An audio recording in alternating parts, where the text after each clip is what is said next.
Hello, and welcome to Biblical Scrolls, where we take a deeper dive into the hard to interpret, the obscure, or even the misinterpreted passages of Scripture. We will also look at apocryphal and pseudepigraphal texts and other historical manuscripts. We'll be using a variety of sources, so if you're committed to just one version of the Bible, this channel may not be for you. Now let's dig into today's passage.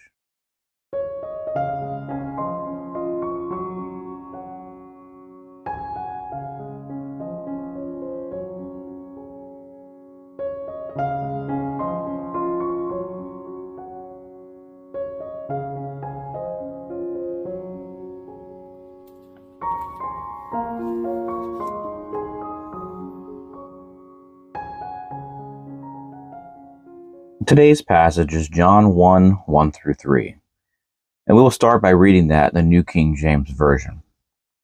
It says, "In the beginning was the Word, and the Word was with God, and the Word was God.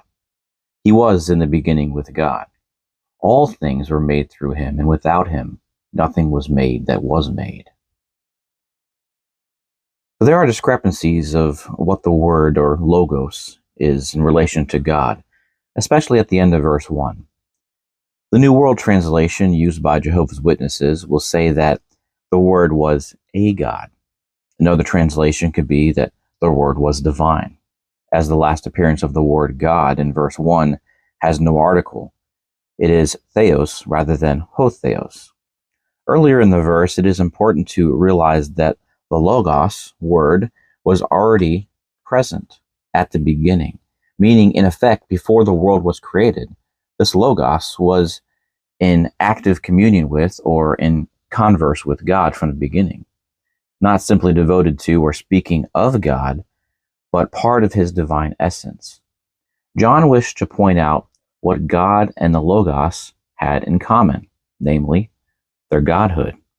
Like the Father, and equally with him, the logos is included in the category of deity and a partaker in the divine. So the noun at the end of verse 1, theos, is qualitative, emphasizing nature rather than personal identity. Part of the issue here is that John 1:1 does not translate well into English, or it would read, "The Word was with the God, and the Word was God." But this does not make the Word a lesser divine being simply because John didn't call him the God. When you go down to verse 18 at the end of John's prologue, the articles are dropped from both God and the Logos. It says, "No one has seen God," theon. It is God, theos, the only one who is close to the Father's heart, who has made him known. The first appearance of God, theon, is referring to the Father. The second appearance, theos, refers to the Son. Now, there is a variation of some of the original manuscripts here at verse 18. Some say only begotten Son, and some say unique Son. Monogenes huos or monogenes theos. But if John had merely wanted to affirm Jesus was divine in verse 1, there was a perfectly proper Greek word for that, theos. Adding the I changes the word and thus the meaning. I hope you enjoyed this video and maybe even learned something. Please subscribe and give a thumbs up. The topics on this channel are difficult and sometimes there's a difference of opinions, but that's okay. Be blessed, be encouraged, and I'll see you in the next video.